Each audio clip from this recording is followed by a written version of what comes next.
উত্তরবঙ্গ ও দক্ষিণবঙ্গের অন্যতম সংযোগকারী পথ সিউড়ির তিলপাড়া ব্যারেজ আজ ভয়ঙ্কর অনিশ্চয়তার মুখোমুখি।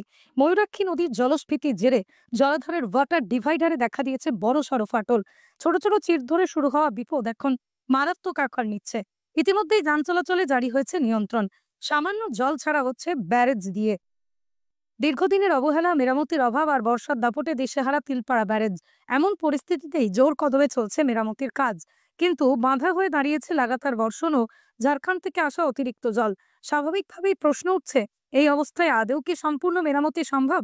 জেলা পরিষদের সভাধিপতি কাজল শেখ জানিয়েছেন, ইরিগেশন ডিপার্টমেন্টের সঙ্গে আমাদের নিয়মিত যোগাযোগ হচ্ছে, ইঞ্জিনিয়াররা কাজ করছেন, ফাটল মেরামতের চেষ্টা চলছে। আশা করছি খুব দ্রুত সমাধান হবে। যে বিষয়টা এডুকেশন ডিপার্টমেন্টের ব্যাপার, ওখানকার আধিকারিকদের সঙ্গে আমাদের কন্টিনিউ যোগাযোগ চলছে এবং ওখানে অলরেডি ইঞ্জিনিয়ার আছেন। তারা কি উপায়ে ওটাকে মেরামত করা যায় সেই ব্যবস্থা তারা করছেন। আশা করি দ্রুত এটা মেরামত করা যাবে।